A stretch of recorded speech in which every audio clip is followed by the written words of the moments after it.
أعوذ بالله من الشيطان الرجيم. بسم الله الرحمن الرحيم.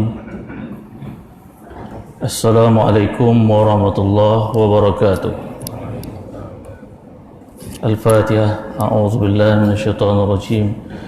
بسم الله الرحمن الرحيم. الحمد لله رب العالمين الرحمن الرحيم مالك يوم الدين إياك نعبد وإياك نستعين اهدنا الصراط المستقيم صراط الذين أنعمت عليهم غير المغضوب عليهم ولا الضالين. الحمد لله وكفى سمع الله لمن دعا وليس وراء الله مرمى صلاة وسلاما دائمين متلازمين على حبيب المصطفى وعلى آله وصحبه ومن اهتدى. Amma ba'd. Saya hormati Tuan Imam, Tuan Bilal, ahli jurukuasa masjid, muslimin muslimat rahimakumullah. Pertama jutaan syukur kita panjatkan pada Allah Subhanahu wa taala atas limpahan kurniaan kasih sayang Allah kita dapat hadir pada malam ini.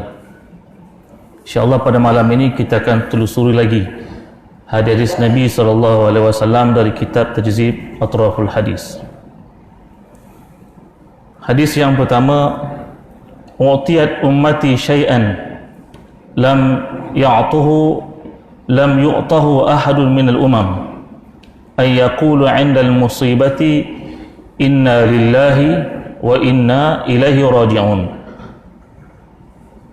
Rawahu Ibnu Mardawih an Ibnu Abbas. Telah diberi akan umatku sesuatu yang tidak diberi akan seorang pun daripada umat yang terdahulu, ialah berkata umat-umatku ketika musibah, yakni bala, inna lillahi wa inna ilaihi raji'un.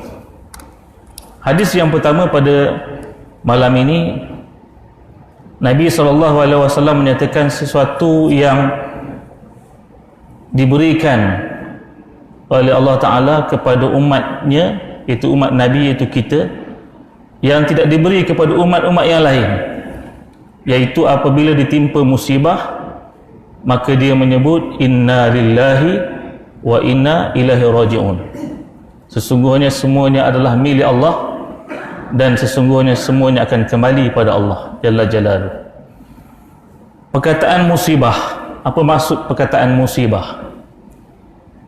Allah Ta'ala ada berfirman dalam surah An-Nisa ayat 79, ma asabaka min musibatin famin Allah wa ma asabaka min sayyi'atin famin nafsik. Apa saja yang menimpa kamu yang bentuknya musibah adalah daripada Allah. Wa ma asabaka min sayyi'atin, dan apa saja yang menimpa kamu daripada keburukan adalah daripada diri kamu sendiri. Apa yang dimaksudkan dengan perkataan musibah?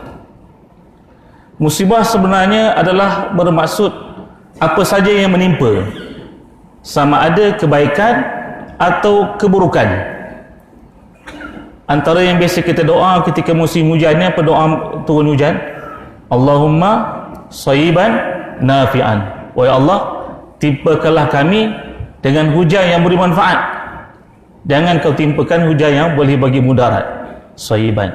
Jadi perkataan musibah boleh jadi kebaikan, boleh jadi keburukan. Tapi dalam interpretasi bahasa Melayu, musibah ni bencana, musibah ni bala. Tapi dari segi bahasa Arab sebenarnya musibah ni ada bentuknya kebaikan, ada yang bentuknya kemudaratan.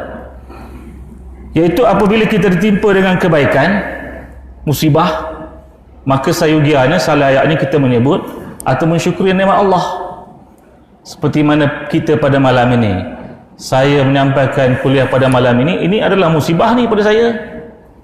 Ni satu, walaupun nampaknya baik, tapi dia musibah satu menimpa saya. Bukan senang semua orang tengok muka saya. Ni live lagi tengok.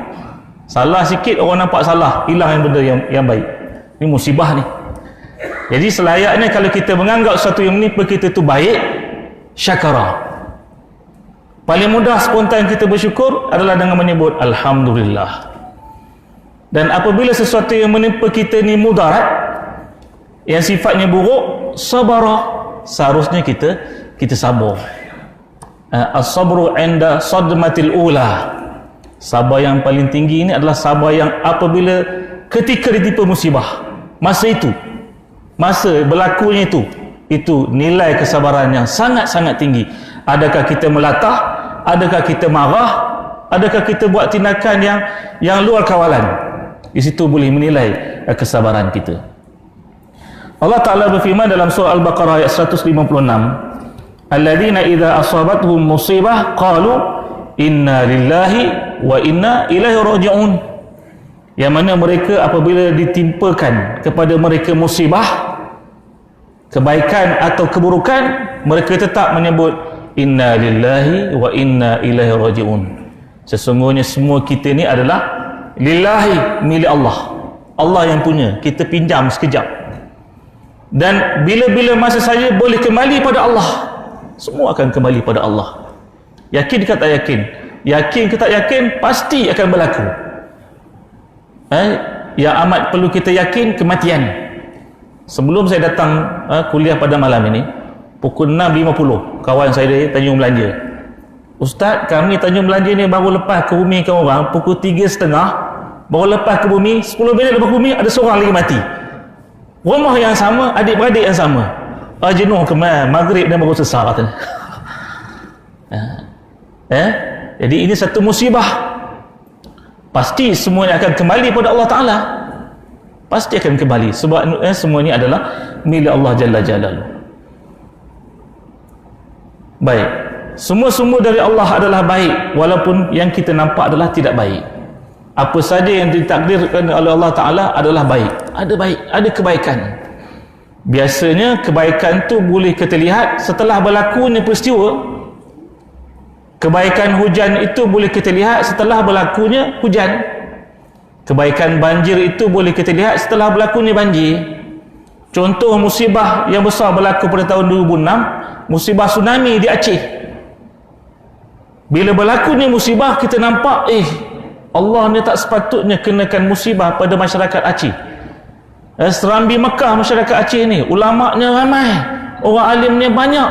Kenapa Aceh yang kena? Kenapa Jakarta yang kena? Kenapa tak Medan yang kena? Tapi Aceh yang kena. Bila kita nampak setelah berlaku ni musibah, subhanallah, dengan musibah ini kita tengok banyak sekali kebaikan-kebaikan yang Allah bagi setelah berlaku ni musibah. Bagaimana kita nak menanggapi atau berhadapan dengan musibah, dengan ujian ini? Allah asuh kita, Allah bagi kita jalan keluar bagaimana untuk kita berhadapan dengan musibah. Firman Allah Ta'ala yang pertama, Allah nyatakan la yukallifullahu nafsan illa wus'aha. Apabila pertama kita ditimpa musibah, kita kena yakin la yukallifullah. La ni la nafi, yukallif ni membebankan. Allah tidak akan membebankan. La yukallifullahu nafsan, siapa sahaja, melainkan Allah tahu dia ni mampu untuk menangani musibah. Dia mampu. Berarti kita kena yakin Allah uji kita dengan apa-apa saja musibah, memang Allah tahu kita ni mampu berhadapan dengan musibah. Lagi Allah bagi peringatan kepada kita dalam juz amma, biasa kita baca, inna ma'al usri yusra. Sesungguhnya bersama kesusahan dulu, susah dulu, mesti datangnya senang. Kemanisan kesenangan kita akan nikmati apabila berhadapan dengan kesusahan lebih awal. Adalah lebih baik kita dah berhadapan dengan kesukaran, berhadapan dengan kepenatan, berhadapan dengan berbagai-bagai awal halangan-halangan, di hujung kita akan rasa keadaan yang sangat manis dan sangat selesa. Sebab kita dah biasa dengan kesusahan. Segala ranjau duri dah kita lalui semuanya. Bila kita nikmati kesenangan, sangat-sangat kita hargai kesenangan, sebab kita dah tahu susah bagaimana. Bagaimana susah. Sebab tu kita kena yakin juga, apabila kita berhadapan dengan kesusahan, pasti Allah berikan kesenangan. Tidak akan selama-lamanya Allah bagi senang. Pasti, dan tidak selamanya Allah bagi susah, pasti akan ada senang. Inna ma'al usri yusra. Bersama susah ni pasti ada senang. Jangan bimbang, Allah sentiasa dengan kita. Syaratnya ihfazillah yahfazka. Hadis yang dibaca Tuan Imam pagi tadi, ingat? Kan lupa dah? Ihfazillah yahfazka. Pesanan Rasulullah kepada Ibnu Abbas kan? Allah Ibnu Abbas, ya ghulam ihfazillah yahfazka. Kamu jaga Allah, pasti Allah akan jaga kamu. Yang penting kita jaga Allah, Allah pasti tidak akan abaikan kita. Allah pasti tak akan biar kita ni kebuluran. Allah pasti tidak akan biar kita lapar, tak ada. Yang penting kita kena jagalah Allah Ta'ala. Kena jagalah sembahyang jemaah, kena jagalah ibadat.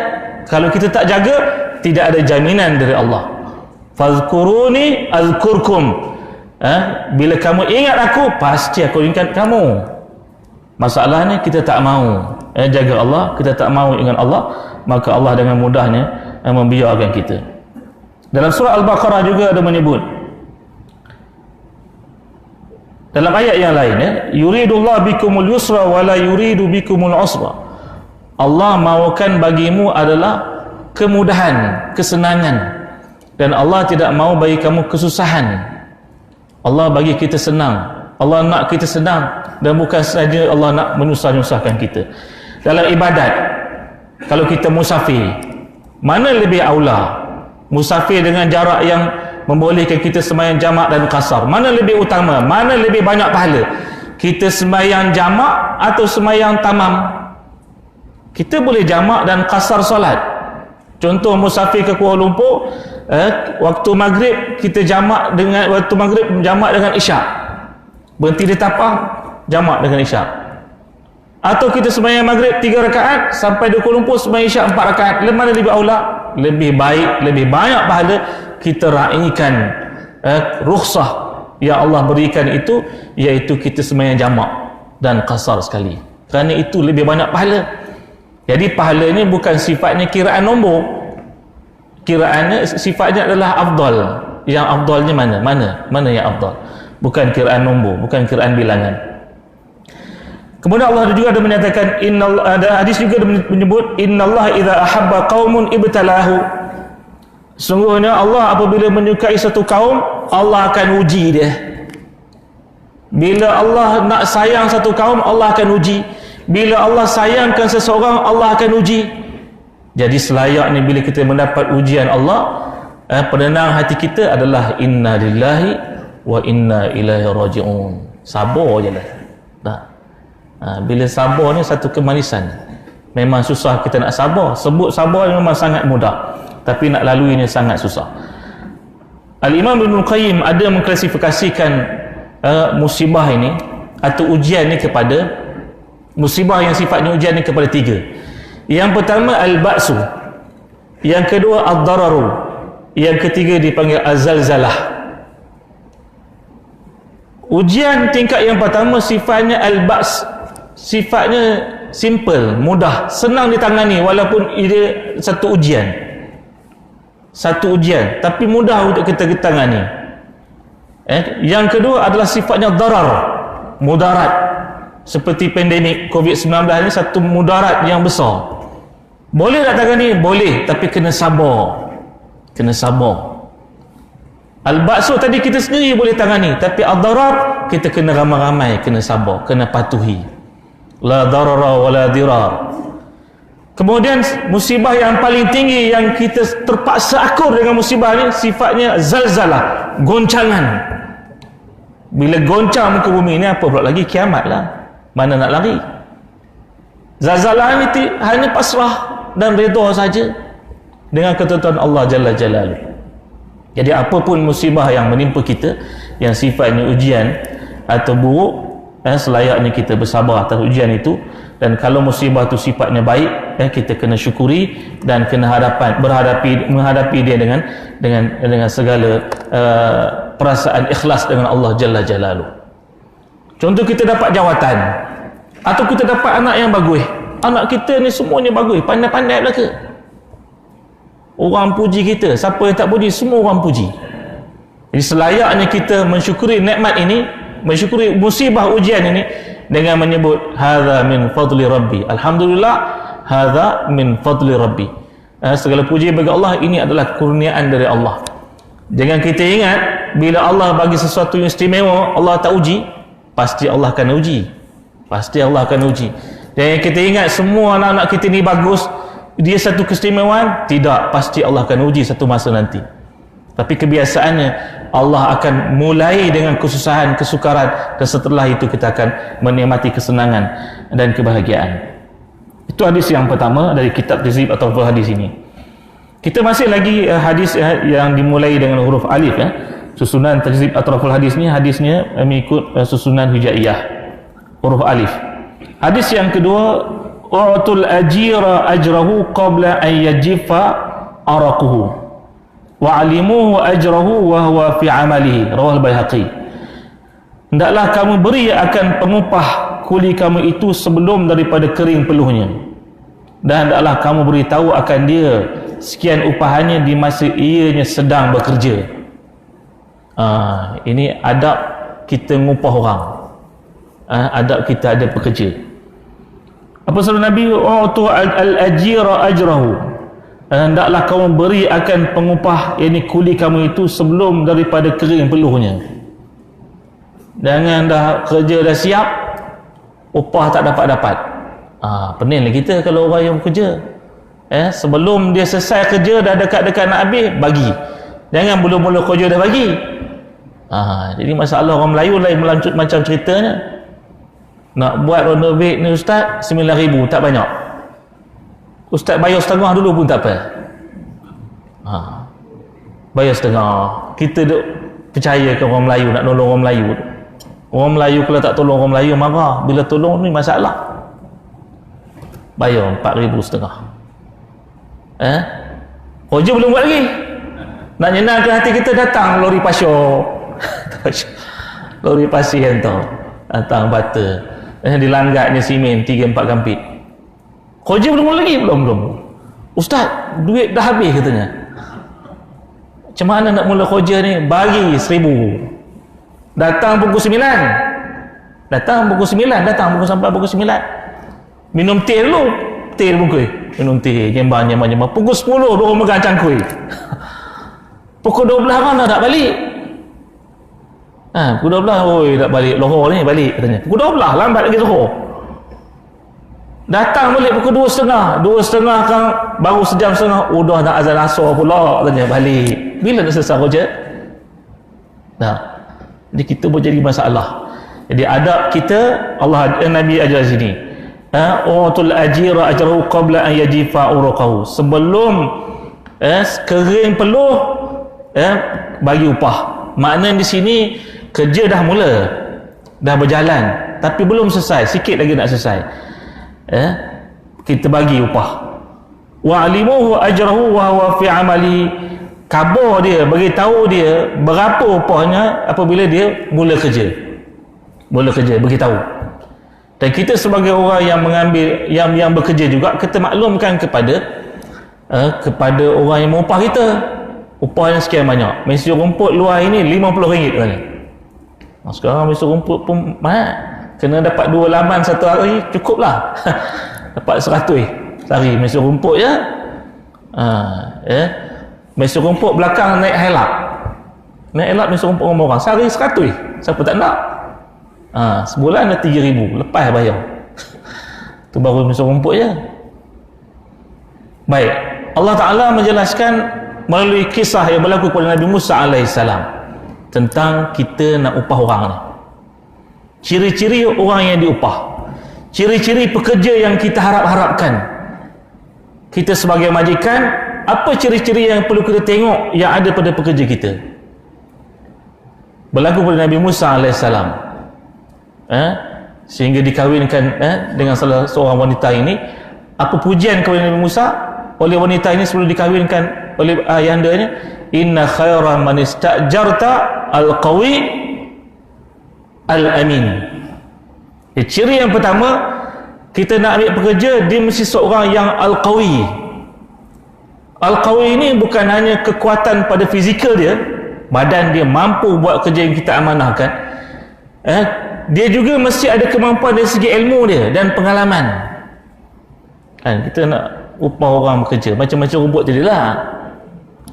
Dia nak ambil upah mesin rumput, nak start mesin rumput pun tak kerti macam mana kita nak upah dia. Tengok badannya lemah, macam mana nak ngandung mesin rumput? Kekuatan fizikal tak ada. Ilmu ada tak? Tak ada ilmu, tak layak, walaupun ada kelulusan yang tinggi. Jadi mesti dia al-qawi, mesti ada kekuatan badan dia, kekuatan ilmu dia, ada pengalaman dia. Tetapi golongan al-qawi ni banyak kita boleh cari. Orang yang banyak ilmu pada hari ni ramai.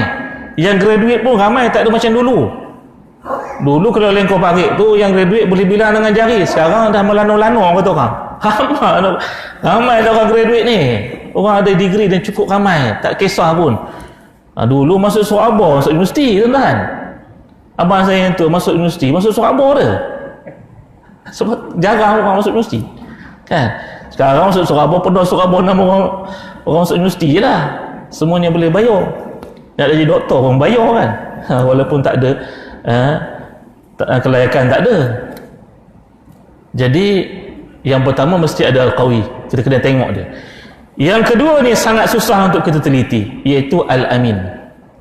Malah kata ulama tafsir, mana lebih utama kita tengok, al-qawi ke al-amin? Lebih utama kita tengok adalah al-amin, amanah, jujur. Apabila dia ada sifat amanah, dia tidak qawi pun tak apa, kerana qawi ni boleh belajar. Yang lemah boleh jadi kuat, yang tak reti boleh jadi reti, yang tak tahu boleh jadi tahu. Belajarlah. Nah, boleh belajar, benda boleh belajar. Yang penting kena ada kejujuran. Jujur ni sangat susah. Berapa ramai orang yang ada kelulusan yang tinggi, kekuatan kesihatan yang bagus, tetapi tidak jujur. Tak cukup-cukup gaji, allowance. Bagi 10,000 tak cukup, 20,000 tak cukup, 100,000 pun tak cukup. Kan? Sebab tidak ada al-amin. Al-qawi ada PhD berbagai-bagai, macam-macam pengalaman yang dia ada, tetapi tidak ada al-amin. Jadi bila kita mencari pekerja, mencari orang yang nak diupah, nak jaga kebun kita, nak jaga perniagaan kita, apa saja yang kita nak bagi amanah pada orang, dua perkara ni sangat penting. Hatta kalau kita nak cari menantu pun, dua perkara ni pun penting juga. Mesti dia al-qawi. Boleh tak jaga anak dara kita ni? Ada ilmu tak dia jadi suami ni? Ada tak ilmu agama nak jaga anak kita ni? Kita dah bela dah berbelah-belah tahun, dah puluh tahun, senang-senang kita nak bagi ke dia peri macam tu je. Ada tak kekuatan itu? Ada dia al-amin, jujur tak dia? Atau dia abai anak kita nanti? Jadi dua perkara tu sangat penting dalam kita memberikan amanah kepada orang lain. Baik. Hadis yang ketiga, a'zamun nasi hamman al-mu'minu yahtamu bi amri dunyahu wa amri akhiratihi. Rawah Ibnu Majah an Anas. Sebesar-besar duka cita itu ialah orang yang beriman berduka ia kerana perkara dunianya dan perkara akhiratnya. A'zamun nasi hamman. Sebesar-besar duka cita ialah orang yang beriman berduka ia kerana perkara dunia dan perkara akhiratnya. Jadi sebenarnya kata ulama, dalam dunia hidup ini, kenapa kita rasa selalu sesak, selalu ada rasa duka cita dalam diri? Yang pertama, kita terlalu menanam perasaan hubbud dunia, sayangkan dunia ni terlampau sangat, sayangkan duit terlalu sangat, sayangkan harta sangat-sangat, sayangkan anak-anak sangat-sangat, sayangkan isteri sangat-sangat, sayangkan dunia ni sangat-sangat. Ini sangat boleh menyebabkan kita rasa sesak nafas, sebab kita sayang sangat, takut nak tinggal, takut rugi perniagaan kita, takut nak kita tak tunaikan, nanti orang tak suka kita, nanti orang abaikan kita. Yang kedua, kerana kita tidak menyandarkan diri kita dengan Allah Ta'ala. Kenapa kita rasa sesak dada? Sebab kita kurang menyandarkan urusan hidup kita kepada Allah Jalla Jalaluh. Sepatutnya kita kembali pada Allah. Allah yang empunya cerita. Dia memegang segala-galanya. Semua di tangan Allah Ta'ala. Yang kita kena lakukan, kita kena ada usaha. Tetapi segala-galanya kembali pada Allah. Bismillahi tawakkaltu ala Allah. Wala haula wala quwata illa billah. Kita tinggal rumah kita tadi dengan nama Allah, bismillahi tawakkaltu ala Allah, aku serahkan diri pada Allah Ta'ala. wala haula, tidak ada daya, wala quwata, tidak ada kekuatan melainkan Allah. Semuanya kepada Allah Ta'ala. Bila kita pegang prinsip la haula wala quwata illa billah, tenang, sangat-sangat tenang. Memang sangat tenang. Pegang prinsip la haula wala quwata illa billah. Jangan kita risau yang bukan-bukan. Risau benda yang tak nampak, risau benda yang tak ada. Terutama kita ni orang lelaki, juga orang perempuan, bila bertambah umur, risaunya lebih. Risaunya tengok langit gelap, udahlah hujan, demo ni tak balik-balik lagi. Bukannya ke jalan kaki, naik kereta, risau apa? Pengalaman saya bawa jemaah haji di Kelana Jaya, ada seorang pakcik ni bawa beg, banyak beg kat tangan dia. Apa berat ni pakcik? Saya tengok dalam torchlight ada, payung, ubat, macam-macam ubat. Kata orang parit berban-ban buatnya. Ikat-ikat di getah. Dan dah berkumpul Kelana Jaya, beratur nak masuk. Berapa buat torchlight? Awak risau dalam kapal terbang tak ada api kita. Tak ada api, macam mana awak nak makan ubat terang kita. Tu awak buat torchlight ni, sungguh buat torchlight. Payung nak buat apa? Turun kapal terbang dengan hujan. Payung pendek, payung. Ubat tu kira lah macam-macam jenis ubat dah. Ubat yang klinik ada, Panadol ada, minyak hangat, 2-3 jenis minyak hangat. Dia risaunya lebih. Tak perlu kita risaukan la haula wala quwata illa billah. Kita usaha sikit-sikit, keperluan yang rasa perlu ada cukup. Jangan perlu kita bimbang. Pasti Allah akan bagi, pasti Allah akan serahkan pada kita, kerana kita memang layak untuk itu. Begitu juga dengan bilangan anak yang ramai. Kenapa takut dengan anak yang ramai? Allah jelaskan dalam surah An-Nisa, wala taqtulu auladakum khasyata imlaq. Jangan kamu bunuh anak kamu kerana kamu takut kemiskinan. Usah-usah anak ramai. Sekarang semua ni bayar. Khasyata imlaq. Apa kata Allah jelas lagi? Nahnu narzukukum wa iyyahum. Aku yang bagi rezeki pada kamu dan mereka, bukan kamu. Kamu penyebab je. Aku Allah Ta'ala yang bagi rezeki pada kamu dan juga pada anak-anak kamu. Oleh itu jangan bimbang. Semua dah tercatat. Kembali balik pada tadi lah. Ihfazillah yahfazka. Kamu jaga Allah, Allah pasti akan jaga kamu. Kamu ingat Allah, Allah pasti akan ingat kamu. Kita buka kedai meniaga. Orang muslim meniaga ni, banyak orang meniaga. Awak heran ustaz, gerai awak ni orang tak nampak. Kedai awak orang tak nampak. Tak jauh sidik no. Panggil saya. Mau tengok kedai saya, ada hantu ke apa kan. Orang tak nampak kedai awak ni. Saya pergi. Bukan orang tak nampak, saya pun tak nampak kedai mana. Pasal apa tak nampak? Signboard tak ada. Kedai suram. Tak minat orang tengok dari luar pun. Dia jual apa sebenarnya? Mereka jual apa sebenarnya, saya tanya.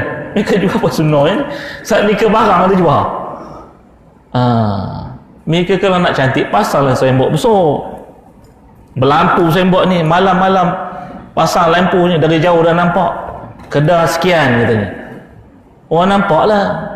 Kena pasang besar-besar. Dalam tu biar pasang lampu banyak, berolap-olap dalam tu. Ini tidaklah orang macam masuk gua dia kedai mereka ni. Terang.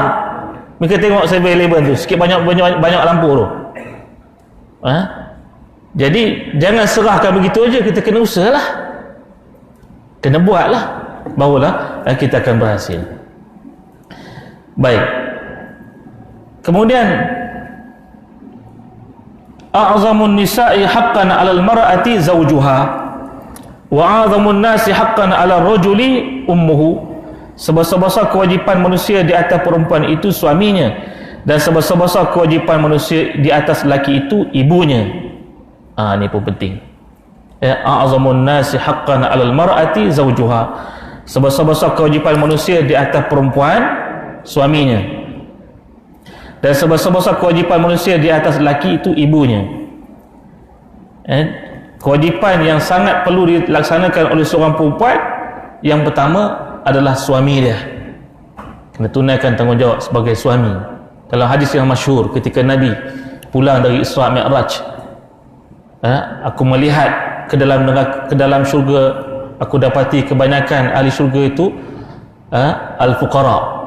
Atla'tu ilal jannati fawajadtu aktsar ahluha al-fuqara wa atla'tu ilan nari fawajadtu aktsar ahluha an-nisa. Aku melihat ke dalam syurga, aku dapati kebanyakan ahli syurga itu adalah orang miskin, dan aku lihat ke dalam neraka, aku dapati kebanyakan ahli neraka itu adalah perempuan. Begitu heran, orang perempuan ni akhir zaman cukup rajin ngaji cukup rajin. Kalau kampung-kampung grup Yasinnya, sekarang ada grup baru di Ipoh, grup Al-Kahfi. Hari Jumaat baca Kahfi, hari Jumaat ngejak ramai orang musim Covid ni. Grup Al-Kahfi, baca surah Al-Kahfi, ramai suka. Orang lelaki tak ada. Orang lelaki grup kedai kopi ramai. Orang perempuan cukup rajin. Kemudian tanya sahabat, kenapa orang perempuan ramai masuk neraka?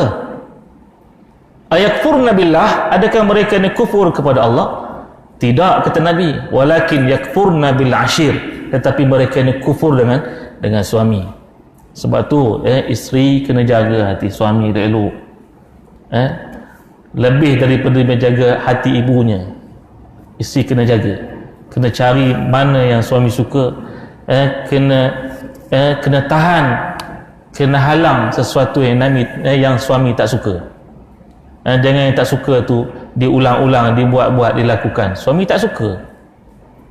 Yang suka tu diulang-ulang yang dibuat kerana memang suami suka. Wa a'zamun nasi haqqan 'ala rajuli ummuhu, dan sebesar-besar kewajipan manusia di atas lelaki itu adalah ibunya, mak. Kita sebagai lelaki, kewajipan kita lebih utama dan besar kepada ibu kita, barulah kepada isteri kita dan anak-anak kita. Mak nombor satu. Bagi yang ada berpeluang masih ada ibu, kita kena utamakan ibu lebih daripada yang lain. Kemudian hadis yang seterusnya, a'zamun nisa'i barakatan aisaruhunna mu'natan, seberkat-berkat perempuan itu ialah yang mana terlebih mudah isi kahwinnya. Dalam kitabnya sebut lebih murah. Sepatutnya pada saya aisar ni bukannya murah tetapi mudah. A'zamun nisa'i barakatan aisaruhunna mu'natan, seberkat-berkat perempuan itu ialah yang lebih mudah isi kahwinnya. Maksud isi kahwinnya adalah maharnya. Dia wanita yang paling baik itu adalah yang tidak mempersulitkan bakal suaminya dengan mahar yang terlalu tinggi. Ada pula rate dia, SPM sekian harga, STPM sekian harga, diploma sekian harga, degree sekian harga, master mungkin tak laku kalau harga mahal sebab dah lanjut umur kan. PhD lagi kuat tak laku. Nabi kata wanita yang paling baik itu adalah wanita yang mudah maharnya, bukan terlalu mahal sehingga menghalang berlakunya perkahwinan. Sebagaimana orang Arab. Orang Arab kalau kahwin lelaki umur 30-an, itu umur yang paling ramai kahwin, umur 30-an. Sebab bila sebelum kahwin kena datangkan mahar yang macam-macam. Kalau Indonesia, antara kewajipan maharnya adalah seperangkat alat solat. Saya dah ada kawan saya kahwin, orang Aceh ya. Maharnya mudah, seperangkat alat solat. Saya kata patutlah orang Indonesia ni ramai rakyat dia, mudah sangat kahwin, seperangkat alat solat. Telekong, sejadah, Al-Quran. Kalau negara Arab, sepersalinan emas, daripada atas kepala sampailah kaki, crownnya, apa nama, rantanya, tali pinggang. Pasal tak tuan-tuan pergi Madinah, Mekah, lalu ke Damar ada tali pinggang emas, pasal tak? Itu bukan saya saja jual, itu memang jual, bukan saya tunjuk, memang jual. Nak kahwin mesti beli tu sebagai mahar, sepersalinan emas. Sebab tu ramai umur lanjut baru kahwin. Biasa sangat wanitanya umur 18, belasan. Umur 20 lebih jarang wanita yang kahwin lambat. Biasanya umur 18, malah 15 pun ada kahwin dah. Suami umur 30. Sebab tu kita jumpa orang Arab, lelaki dah tua, jalan tak berlalu, tapi isi muda macam anak dia. Sebab budaya dia memang gitulah.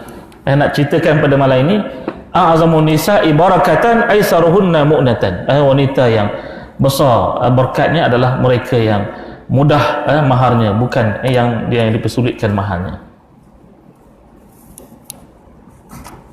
Seterusnya sabda Nabi sallallahu alaihi wasallam,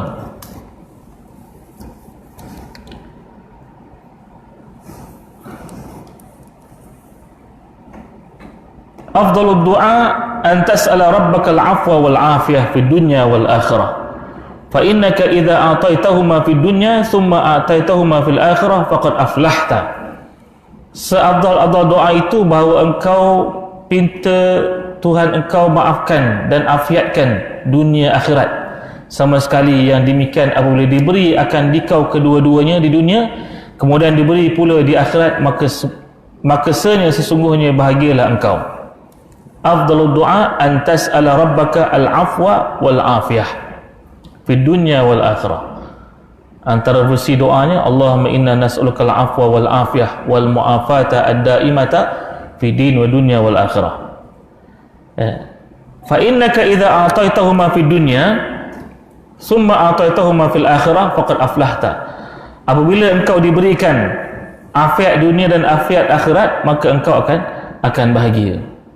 Yang penting keafiatan di dunia dan juga afiat di akhirat.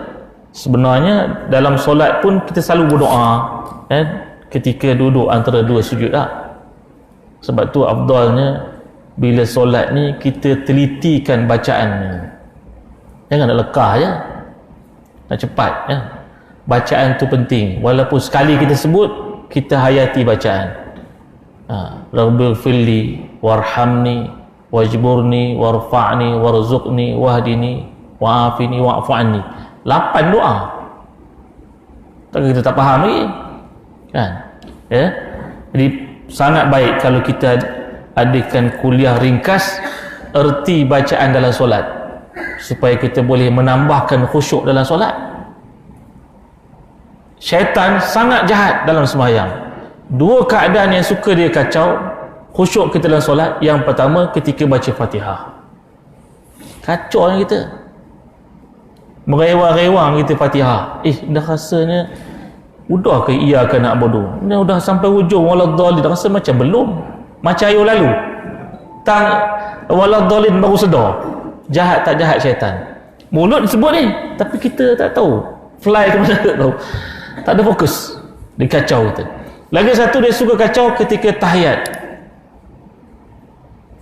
akhir terutama, dia kacau kita.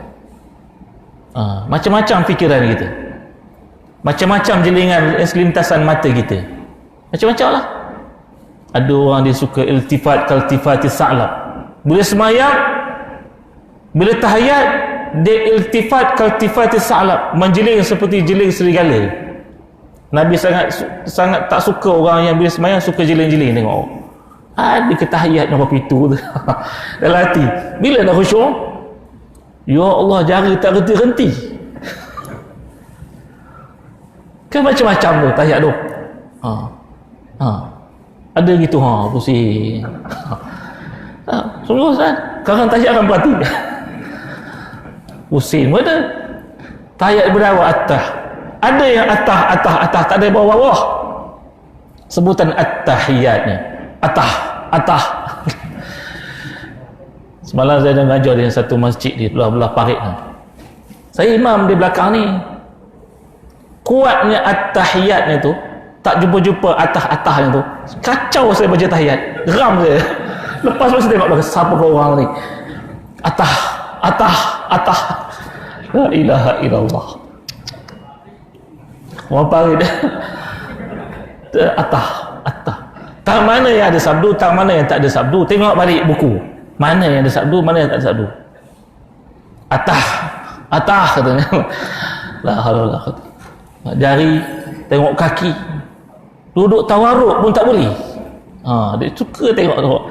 Nabi larang kita suka menjeling-jeling dalam solat. Iltifat kaltifat sa'lab, terutama bila baca Fatihah, dan yang kedua ketika tahiyat akhir. Kena cari fokus supaya tenggelam dalam hati kita kalimah asyhadu an la ilaha illallah.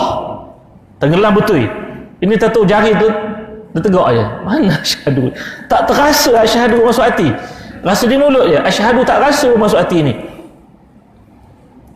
Tu dua keadaan. Ya. Memang apa lagi dalam kita berdoa pun begitu.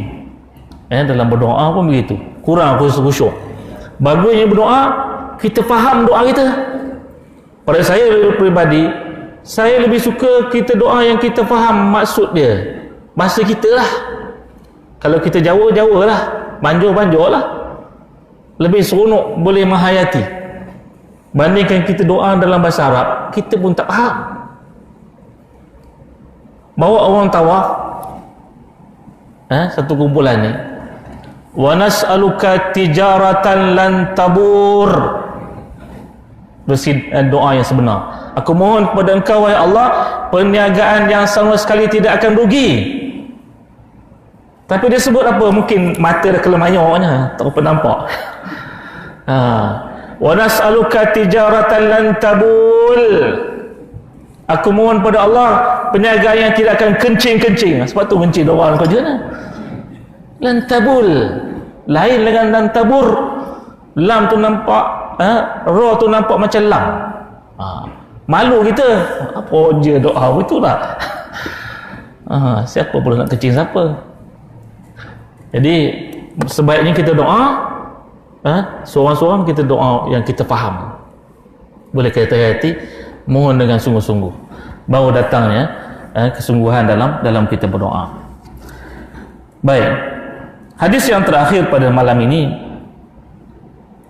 afdalus sadaqati an yata'allama al-mar'u al-muslim ilman thumma yu'allimahu akhahu al-muslim. Sebaik-baik sedekah itu apabila mempelajari seseorang yang Islam akan ilmu, kemudian diajarnya pula akan saudaranya. Itu sebaik-baik sedekah. Apa sabda Nabi? Antara sedekah yang paling baiklah, afdal sedekahnya antara sedekah yang paling baik, ayata'allamal mar'u, seseorang kamu belajar apa saja ilmu, ilman, satu ilmu, summa yu'allimahu akhahul muslim, kemudian diajar kawannya yang lain. Jadi tuan-tuan, sebolehnya setiap pengajian atau setiap khutbah Jumaat kita ada bawa sesuatu bila kita balik. Ingat dah apa teks khutbah tadi? Tajuk apa? Sabar. Minggu lepas ingat tak teks khutbah apa? Lebuh habis. Minggu lepas tentang kekeluargaan. Qu anfusakum wa ahlikum nara. Jaga keluarga kamu, diri kamu dan keluarga kamu daripada api neraka. Jadi kalau kita dapat satu benda cukup. Satu benda yang kita bawa. Jangan bawa banyak-banyak, nanti lupa banyak. Bawa satu benda balik dan kita sampaikan pada orang. Ingatkan khabar, tadi ustaz tu ceramah tahu. Apa ceramahnya? Kebanyakan di neraka tu perempuan. Baliklah cerita dalam rumah. Kau menjaga elok. Orang perempuan ni kena jaga suami elok. Ustaz tadi dah saya cakap. Ada satu benda bawa tak? Daripada langsung tak ada, langsung lupa. Apa kata Nabi hadis ni? Afdalus sadaqah, sedekah yang antara sedekah yang paling baik, ayata'allamal mar'u. Seseorang kamu belajar, ayata'allamal mar'u muslim ilman, satu ilmu, thumma yu'allimahu akhahul muslim, kemudian dia ajar orang lain. Ajar. Ilmu ni pun kalau kita nak ingat, dia kena ajar orang. Kalau kita tak ajar, kita akan lupa dan kita akan hilang. Wallahu a'lam bissawab. Yang baik datang dari Allah Jalla Jalaluh. Aqul qouli hadza wa astaghfiru wa lakum. Assalamualaikum warahmatullahi wabarakatuh. A'udzu billahi minasyaitonir rajim. Bismillahirrahmanirrahim. Alhamdulillahi rabbil alamin, wassalatu wassalamu ala asyrafil anbiya wal mursalin wa ala alihi wa sahbihi ajma'in. Allahumma salli salatan jalalin wa sallim salama ajmalin ala hadrati habibika sayyidina Muhammad wa Allahumma binurika kama ghashatu sahabati at-tajalliyat fa nadhara ila wajhika al-karim wa bihaqiqatil haqa'iq kallama maulahu al-azim alladhi a'adahu min kulli su'. Allahumma farij karbana, Allahumma farij karbana, Allahumma farij karbana kama wa'adta amma yujibul mutarra idza da'ahu wa yashfu su'a wa ala alihi wa sahbihi amin. Allahumma ya hayy qayyum bi rahmatika nastaghith. Allahumma habib ilayna al-iman wa zayyinhu fi qulubina wa karrih ilayna al-kufra wal fusuqa wal 'isyan waj'alna minal rasyidin. اللهم إنا نعوذ بك من الشك والشرك والشقاق والنفاق وسوء الأخلاق وسوء المنكر والمنظر في المال والأهل والولد. اللهم ربنا آتنا في الدنيا حسنة وفي الآخرة حسنة وقنا عذاب النار وأدخلنا جنة مع الأبرار يا عزيز يا غفار يا رب العالمين. سبحان ربك رب العزة عما يصفون وسلام على المرسلين والحمد لله رب العالمين. تقبل الله منكم.